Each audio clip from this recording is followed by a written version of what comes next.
श्रीराम समर्थ. श्री गणेशाला, शारदेला, समर्थ सद्गुरूंना, सुतांना, सनकादिकांना, शुकाचार्यांना वंदन करून क्षणभर नामस्मरण करू.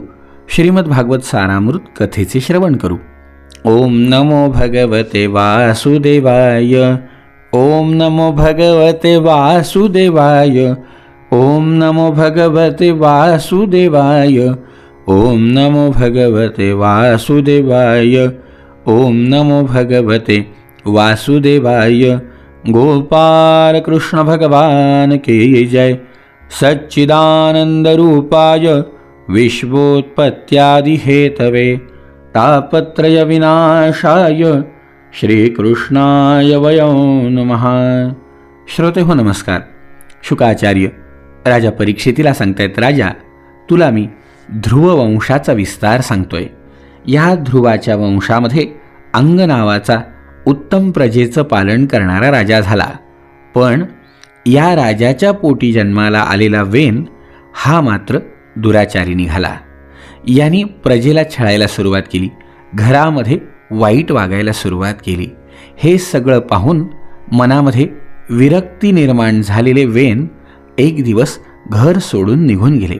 हे जेव्हा लक्षात आलं त्यावेळेला प्रजाजन, पुरोहित, मंत्री सगळ्यांनी राजाचा खूप शोध घेतला.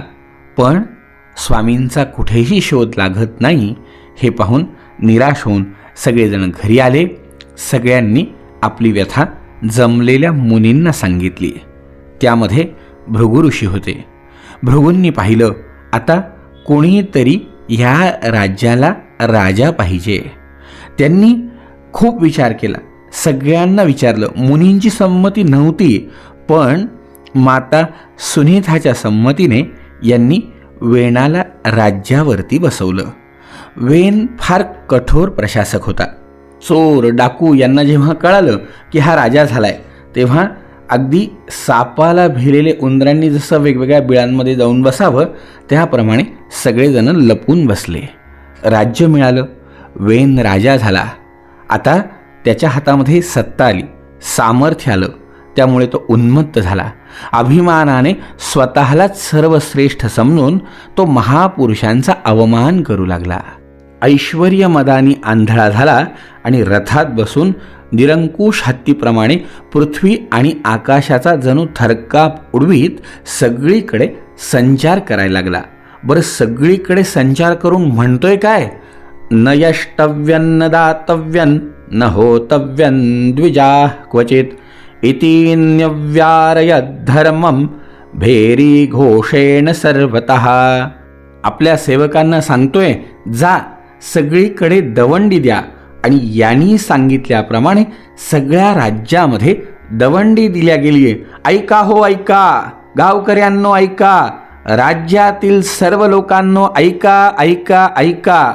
वेन महाराजांची आज्ञा आहे की आजपासून कोणत्याही त्रैवर्णिकाने कधीही कोणत्याही प्रकारचा यज्ञ, दान आणि हवन करू नये. हो डंग डंग डंग डंग डंग डंग सगळीकडे दवंडी पेटवल्या गेली.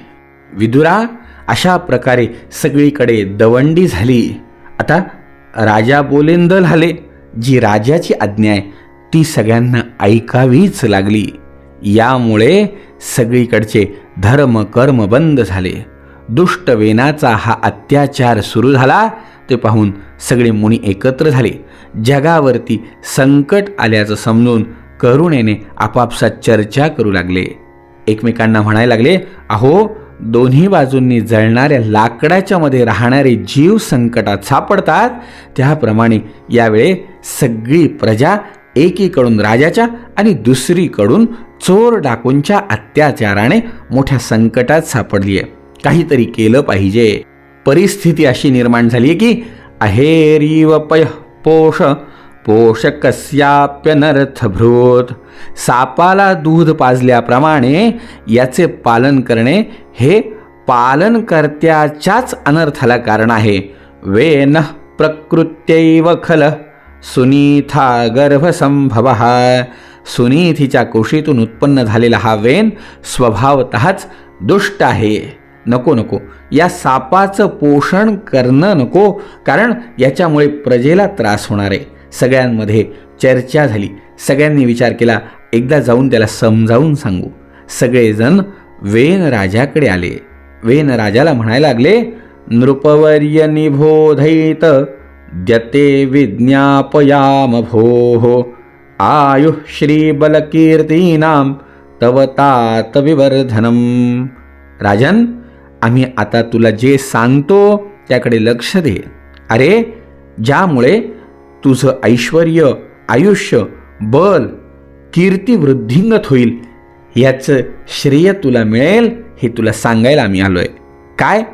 धर्म आचरित पुंसा वाङ्मनः काय बुद्धिभिः लोकान् विशोकान् वितरत्य. वेना, अरे, मनुष्याने मन, वाणी, शरीर आणि बुद्धीने धर्माचे आचरण जर केले तर त्याला स्वर्गादी शोकरहित लोकाची प्राप्ती होती. आणि जर त्याचा निष्काम भाव असेल तर तोच धर्म त्याला अनंत मोक्ष पदावर पोहोचवितो. म्हणून ऐक, प्रजेचं कल्याण रूप धर्म याचं पालन कर. तो नष्ट करू नको. तू जर तो धर्म नष्ट करशील तर राजासुद्धा ऐश्वर्यापासून च्युत होतो, हे तू लक्षात ठेव. जो राजा दुष्ट मंत्री आणि चोर इत्यादींपासून आपल्या प्रजेचे रक्षण करून योग्य कर घेतो, तो या लोकात आणि परलोकात सुख मिळवतो. हे महाभाग, ज्याच्या राज्यामध्ये, नगरामध्ये वर्णाश्रम धर्माचं पालन करणारे पुरुष स्वधर्म पालनाच्या द्वारे भगवान यज्ञ पुरुषांची आराधना करतात ना, त्यांच्या जीवनामध्ये अत्यंत उत्तम अशा सुखाची प्राप्ती होऊन शेवटी भगवत कृपेची सुद्धा प्राप्ती होती. हे बघ, तस्य राज्ञो महाभाग भगवान भूतभावनः परितुष्यति विश्वात्मा तिष्ठतो निजशासने. त्या आराधनेमुळे, त्या भगवंताला प्रसन्न केल्यामुळे सारा विश्वाचा आत्मा आणि सर्व भूतांचं रक्षण करणारा भगवंत प्रसन्न होऊन त्याच्या प्रजेला सुखी करतो. ऐक, तू धर्माचं आचरण कर. वेना, यज्ञेन युष्मद्विजशये द्विजातिभिर वितायमानेन सुराः कलाहरेः स्विष्टाः सुतुष्टाः प्रदिशन्ति वाञ्छितं तद्धेलनं नार्हसि वीरचेष्टुतं. जेव्हा आपल्या राज्यात ब्राह्मण लोक, ज्ञानी लोक यज्ञांचं अनुष्ठान करतील, तेव्हा त्यांच्या पूजेने प्रसन्न होऊन भगवंताच्या अंश स्वरूप देवता आपापल्या मनोवांछित फळ देतील. म्हणून वीरवर, आपण देवतांचा तिरस्कार करता कामा नये.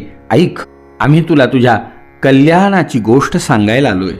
वेण म्हणतोय, तुम्ही किती मूर्ख आहात. तुम्ही अधर्मालाच धर्म मानताय, याचं मला खेद वाटतोय.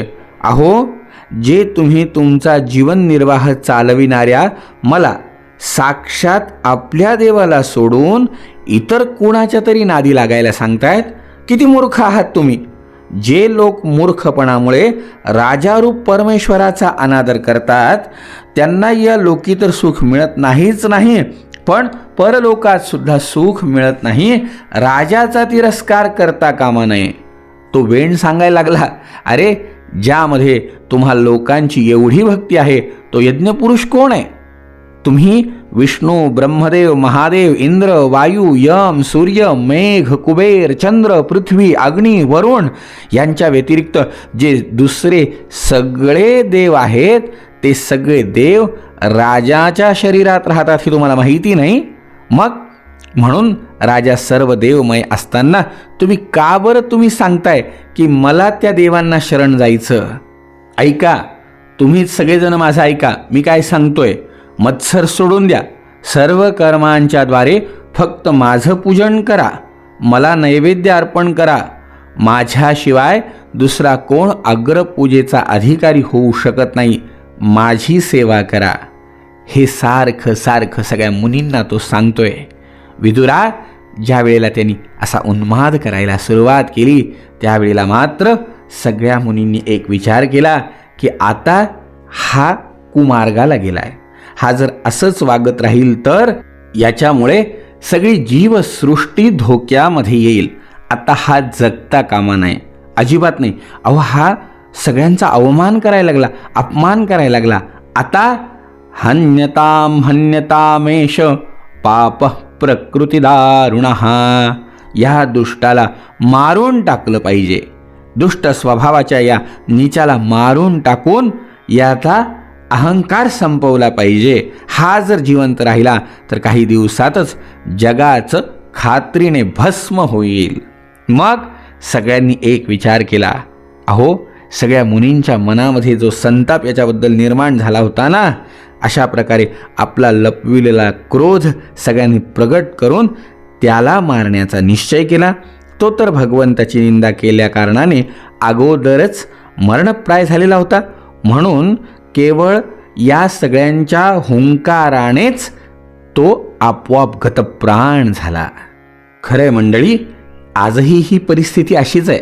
जो कायम दुसऱ्यांची अवहेलना करतो, दुसऱ्यांना त्रास देतो, दुसऱ्यांबद्दल वाईट विचार करतो आणि त्यातल्या त्यात चांगल्या माणसाला छळतो, त्याच्या अधोगतीला दुसरं कोणी नाही, तोच कारणीभूत ठरतो. त्यांनी आतापर्यंत केलेल्या दुष्कृत्यांनी त्यातली चैतन्य शक्ती हळूहळू कमी व्हायला लागती आणि ज्यांना तो छळतो ना, त्यांच्या मनातलं दुःख, क्लेश याच्यावरती सतत प्रहार करत असतात आणि त्या प्रहाराने एक दिवस नाईलाजाने याचा शेवट होतो. अर्थात तो मरतोच असं नाही, पण याच्या जीवनातल्या सगळ्यात चांगल्या गोष्टींचा ऱ्हास झाल्यावरती मला सांगा, नुसतं धड जिवंत राहून काय उपयोग आहे? त्याच्या बाजूला त्याचं चैतन्य, त्याच्या बाजूला त्याची शांती, त्याच्या बाजूला त्याचं सुख, हे सगळं जर राहिलं तर त्या धडाचा उपयोग आहे. नाही तर माणूस नुसता जिवंत आहे पण दुःखात, क्लेशात आणि अधोगतीत असेल तर काय उपयोगाचं आहे? जर वेनानी मुनींचं ऐकलं असतं तर आजही त्याची उन्नती होती, पण नाही ऐकलं. त्याचा उन्माद त्याच्या अधोगतीला कारणीभूत ठरला. वेन मारल्या गेला. वेनाची शोकाकुल माता सुनीथा मंत्र सामर्थ्याने, अन्य युक्तींनी त्या पुत्राचं शव सांभाळून ठेवत होती.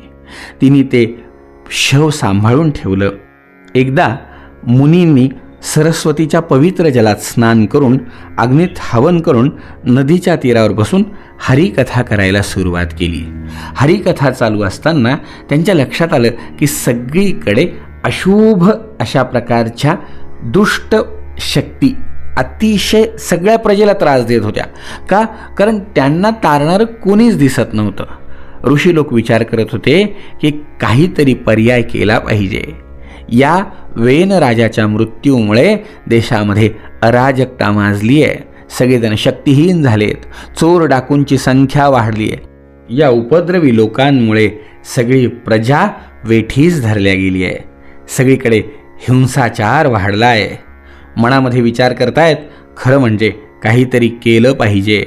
नाही तर आपण तप करून काय उपयोग आहे जर आपण दिनांची उपेक्षा केली तर? मग राजर्षी अंगाचा वंश नष्ट होऊ लागलाय. नको काहीतरी केलं पाहिजे असा निश्चय करून सगळ्यांनी त्या मृत राजाची मांडी जोरजोराने घोसळायला सुरुवात केली. तेव्हा त्यातून एक बुटका पुरुष उत्पन्न झाला. तो कावळ्याप्रमाणे काळ्या वर्णाचा होता. त्याचे सर्व अंग, विशेषतः हातपाय फारच लहान होते. जबडे पुष्कळ मोठे, पाय लहान, नाक चपट, डोळे लाल आणि केस तांबूस रंगाचे होते.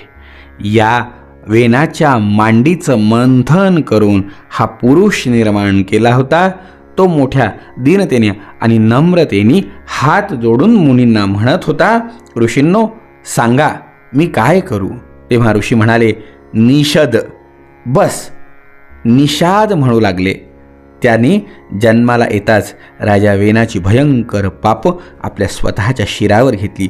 म्हणून त्याचे वंश निषाद हे सुद्धा हिंसा, लुटमार इत्यादी पापकर्मांमध्ये व्यग्र होऊन गावाबाहेर, नगराबाहेर राहायला गेले. वन आणि पर्वत राजींमध्ये यांचा निवास वाढला. मैत्रिय म्हणतायत, विदुरा, नंतर या सगळ्या विद्वज्जनांनी पुत्रहीन राजा वेनाच्या बाहूंचं मंथन केलं. तेव्हा त्यातून एक स्त्री आणि पुरुष अशी जोडी उत्पन्न झाली. ब्रह्मवादी ऋषींनी ती जोडी उत्पन्न झालेली पाहून आणि ते भगवंताचे अंश आहेत असे जाणून सगळे ऋषी फार प्रसन्न झाले. हा पुरुष भगवान विष्णूंच्या विश्वपालक कलेपासून प्रगट झालेला आहे आणि ही स्त्री म्हणजे परमपुरुषाची, त्याच्यापासून कधीही वेगळी न राहणारी लक्ष्मी हिचाच अवतार आहे. सगळेजण म्हणतायत, अत्र तु प्रथमो राज्ञां पुमान् प्रथयिता यशः पृथुर्नाम महाराजो भविष्यति पृथुश्रवाः. यापैकी हा जो पुरुष आहे तो आपल्या सुयशाचा विस्तार करणारा असल्यामुळे परम यशस्वी पृथु नावाचा सम्राट होईल. राजांमध्ये हा प्रथम असेल.